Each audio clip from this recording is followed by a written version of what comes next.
Good morning students, कैसे हैं आप सभी स्टूडेंट्स। हम पढ़ रहे थे आपकी जो बुक है अभिव्यक्ति और माध्यम, उसका पार्ट ए जनसंचार और माध्यम। बच्चों, कल की क्लास में मैंने आपको पढ़ा दिया था अंतः व्यक्तिगत और अंतर व्यक्तिगत में क्या अंतर है और वो हमारे लिए किस तरह से लाभदायक है। तो आइए आज हम उस क्लास को कंटिन्यू करते हैं।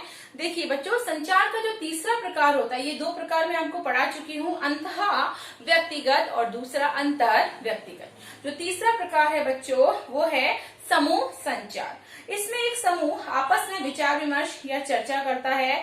जैसे आपकी कक्षा समूह संचार का एक अच्छा उदाहरण है। जब हम लोग फिजिकली प्रेजेंट होते हैं तो पूरी क्लास बच्चों से जब भरी होती है, एक टीचर आकर वहां पर अपने किसी भी सब्जेक्ट्स के जो हैं वो उसमें वो लेक्चर देते हैं, बच्चों को समझाते हैं। इस तरह से समूह संचार होता है। अर्थात एक टीचर जो है वो पूरे क्लास को, पूरे समूह को क्या करता है, अपना उद्देश्य के हिसाब से अपना लेक्चर देता है, उसका जो भी उद्देश्य है, अर्थात उसको हम कहेंगे समूह संचार। इस संचार में हम जो कुछ भी कहते हैं वह किसी एक व्यक्ति या दो व्यक्तियों को ना होकर बच्चों पूरे समूह के लिए होता है।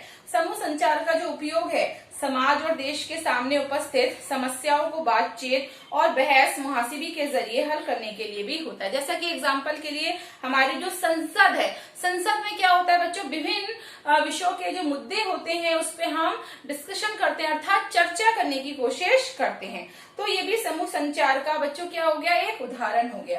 पहला क्या हुआ, आपकी कक्षा, दूसरा आपका संसद। इसी तरह गांव की जो पंचायत वगैरह होती हैं, समिति होती है, बैठकें होती हैं, उसमें भी हम समूह संचार का प्रयोग करते हैं। वो भी बहुत एक अच्छा एग्जाम्पल है, जहाँ गांव के लोग या समिति के सदस्य आपस में चर्चा कर किसी निर्णय तक पहुंचते हैं, अर्थात कहीं ना कहीं कोई ना कोई निर्णय की कोशिश होती है।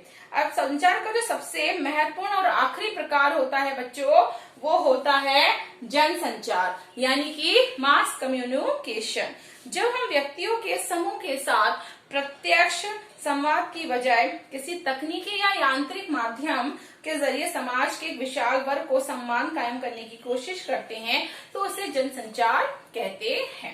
देखो बच्चों, अभी तक हम संचार के बारे में पढ़ रहे थे। संचार का सिंपल सा फंडा ये था कि हम अपने मुख से बात कर रहे हैं, चाहे वो मौखिक हो, अमौखिक हो, या फिर हम हाथों से लिखकर दे रहे हैं, अर्थात दो व्यक्ति आपस में जो बातचीत करते हैं वो हो गया आपका संचार।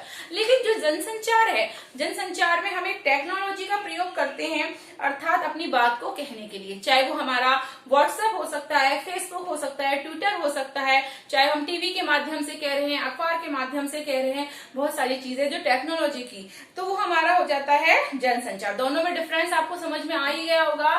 संचार यानी कि जो आपस में हम मुख के द्वारा बात कर रहे हैं, चाहे वो समूह हो, चाहे वो क्लास में आप बात करें, चाहे दो व्यक्ति हो, चाहे अकेले हो। लेकिन जनसंचार में क्या आ जाती है, जनसंचार में आ जाता है मास कम्युनिकेशन, यानी कि टेक्नोलॉजी के द्वारा हम बात करते हैं। इसमें हम जो संदेश भेजते हैं बच्चों, वो संदेश यांत्रिक माध्यम के जरिए पहुंचाए जाते हैं। यांत्रिक का मतलब है कि टेक्नोलॉजी के माध्यम से हम अपने मैसेज को भेजते हैं ताकि उसे अधिक से अधिक लोगों तक पहुंचा सकते हैं। एग्जाम्पल के लिए, हम अगर टीवी पर न्यूज रिपोर्टर कोई अपनी रिपोर्ट पेश कर रही है तो वो एक व्यक्ति तक नहीं, लाखों करोड़ों लोगों तक वो न्यूज उसके थ्रू पहुंचती है।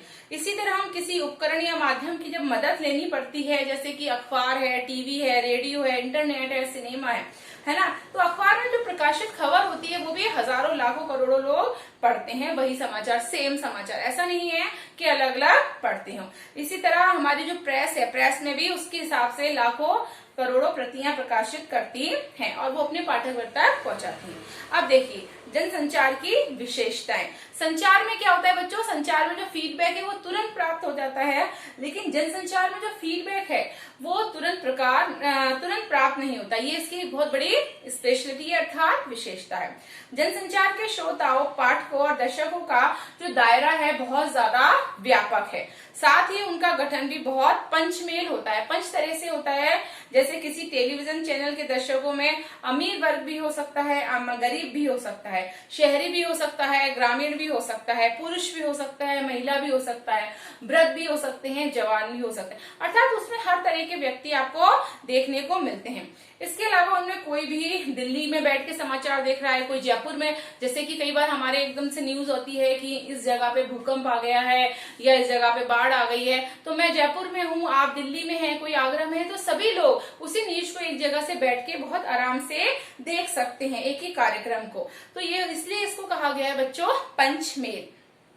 इसी से जुड़ी जनसंचार की एक प्रमुख विशेषता ये है कि जनसंचार के माध्यमों के जरिए प्रकाशित या प्रसारित संदेशों की प्रकृति सार्वजनिक होती है। सार्वजनिक का मतलब है कि ऐसा नहीं है कि वो न्यूज किसी एक ही व्यक्ति के लिए आ रही है या एक ही सिटी के लिए आ रही है या एक ही देश के लिए आ रही है, वो न्यूज हर व्यक्ति के लिए आ रही है। सार्वजनिक का मतलब सभी के लिए आ रही है। इसका अर्थ ये भी हुआ कि अंतर व्यक्तिगत या समूह संचार की तुलना में जनसंचार के संदेश सबके लिए होते हैं। अर्थात अंतर व्यक्तिगत मैंने आपको समझाया कि हम किसी इंटरव्यू देने जा रहे हैं या टेस्ट देने जा रहे हैं, लेकिन ये किसके लिए देने जा रहे हैं हम, इसकी तुलना में ये संदेश सबको प्राप्त होता है जब हम संदेश को प्राप्त करने की कोशिश कर रहे हैं।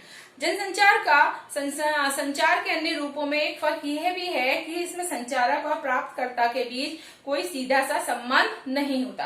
देखिए संचार में क्या होता था बच्चों कि हम दोनों आपस में कनेक्ट होते थे, जैसे आप और मैं इस समय आपस में कनेक्ट है, मैं आपको पढ़ा रही हूँ और आप मेरे से जब वीडियो ऑन करके देखेंगे तो पढ़ रहे हैं। लेकिन जनसंचार में ऐसा कुछ भी नहीं होता है कि प्राप्तकर्ता सीधा इसमें कोई संबंध प्राप्त करता है।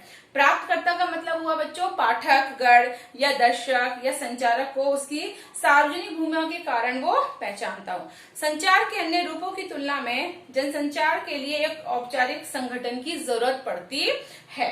औपचारिक संगठन के बिना जनसंचार माध्यमों को चलाना मुश्किल होता है। जैसे समाचार पत्र किसी न किसी संगठन से प्रकाशित होता है या रेडियो का प्रसारण किसी रेडियो संगठन की ओर से किया जाता है। भाई कक्षाएं तो बहुत सारी होती हैं, किसी भी कक्षा में जाके मैं बात कर सकती हूँ, आपको पढ़ा सकती हूँ, है ना। लेकिन जब इन सारी चीजों का यानी कि मास कम्युनिकेशन जनसंचार का हम काम करते हैं, किसी के थ्रू मैसेज भेजते हैं, तो उसका कोई ना कोई संगठन होना चाहिए, कहीं ना कहीं स्थापित संस्था होनी चाहिए। जैसे कि रेडियो के लिए आकाशवाणी होती है, वहां से समाचार प्रकाशित किए जाते हैं। जनसंचार माध्यमों की एक विशेषता यह है कि उनमें ढेर सारे द्वारपाल यानी गेट कीपर काम करते हैं। बच्चों देखिए, द्वारपाल वह व्यक्ति या व्यक्तियों का वह समूह होता है जो जनसंचार माध्यमों से प्रकाशित या प्रसारित होने वाली जो भी सामग्री है उसको नियंत्रित और निर्धारित करते हैं। एग्जाम्पल के लिए जब हमारे न्यूज आती है ना, न्यूज जब छपती है तो उसमें हमारे जो संपादक होते हैं, संपादक के नीचे बहुत सारे जो लोग होते हैं न्यूज को देख कर लाते हैं, न्यूज को ढूंढ कर लाते हैं, छापते हैं। यानी कि कोई भी घटना उनको पता चलती है तो पहले डायरेक्ट वो घटना ऐसे नहीं है कि आए और उसमें छाप दी जाती है, बल्कि उसको काटा छाटा जाता है, उसको इस लायक बनाया जाता है कि वो न्यूज़पेपर में क्या कर सके, समा सके, है ना। अर्थात कहने का तात्पर्य ये है बच्चों कि उसमें जो संपादक होता है, संवाददाता जो होते हैं, वो इस तरह से उस चीज का प्रयास करने की कोशिश करते हैं कि उस सामग्री को हमें कितना छाटना चाहिए, कितना काटना चाहिए और फिर उस न्यूज़पेपर में हमें छापना चाहिए। किसी जनसंचार माध्यम में काम करने वाले द्वारपाल ही तय करते हैं कि वहां किस तरह की सामग्री प्रकाशित या प्रसारित होगी, जो मैं आपको समझा रही हूँ। अर्थात वो बताने की पूरी कोशिश करते हैं कि समाचार में कितनी सामग्री को हम प्रयोग में कर सकते हैं। उसके अंतर्गत बहुत सारे लोगों का इसमें हाथ होता है बच्चों, जैसे कि सहायक समाचार संपादक, सहायक संपादक, उप संपादक आदि। ये सभी चीजें वो डिसाइड करते हैं कि समाचार के फ्रंट पेज पर क्या छपेगा, समाचार में क्या छपेगा, कितना छपेगा, बहुत सारी चीजें। इस तरह टीवी और रेडियो पर भी बहुत सारे द्वारपाल होते हैं जो उससे प्रसारित होने वाली सामग्री को निर्धारित करते हैं। टीवी में हम बहुत सारी चीजों को, बहुत सारे प्रोग्रामों को देखते हैं, तो उससे द्वारा हमें पता चलता है कि हमें कौन सा कार्यक्रम वो लोग तय करते हैं, उनके गेट कीपर यानी द्वारपाल। इस तरह से इसमें डिसीजन लिया जाता है। जनसंचार माध्यमों में द्वारपाल की महत्वपूर्ण भूमिका होती है या समझ लो मानी जाती है। ये उनकी ही जिम्मेदारी है कि वे सार्वजनिक जो हित है, पत्रकारिता के सिद्धांतों, मूल्य और आचार संहिता के अनुसार सामग्री को संपादित करें और उसके बाद ही उनके प्रसारण या प्रकाशन की इजाजत दें। देखिए बच्चों, बहुत जरूरी हो जाता है कि ये उनके ऊपर बहुत बड़ी जिम्मेदारी है कि वो जनता को जो भी चीज प्रेजेंट कर रहे हैं, कहीं उसका जनता के ऊपर पूरी तरह से नेगेटिव इफेक्ट ना पड़े। अर्थात बहुत जरूरी है उसका एक पॉजिटिव इफेक्ट पड़ना। इसलिए वो उस जो भी सामग्री होती है, चाहे वो टीवी वालों की हो, चाहे वो रेडियो वाले को ही हो, चाहे वो समाचार न्यूज़पेपर वालों की हो, उस सामग्री को वो बहुत सोच समझ के करते हैं, है ना। यानी कि प्रेजेंट करने में वो कोशिश करते हैं कि उसमें कोई इस तरह का तथ्य ना आ जाए, इस तरह के अपशब्द ना आ जाए कि उसमें लोगों को परेशानी का सामना करना पड़े, या इस तरह से लोग उनको पढ़कर भड़काऊ भाषण कहते हैं जिसको, भड़काऊ स्पीच ना आए, भड़काऊ लिखावट या मतलब भड़का काम ना आए। तो बच्चों आज हमारी क्लास यहीं तक होगी, कल इस क्लास को मैं कंटिन्यू करती हूँ। Thank you.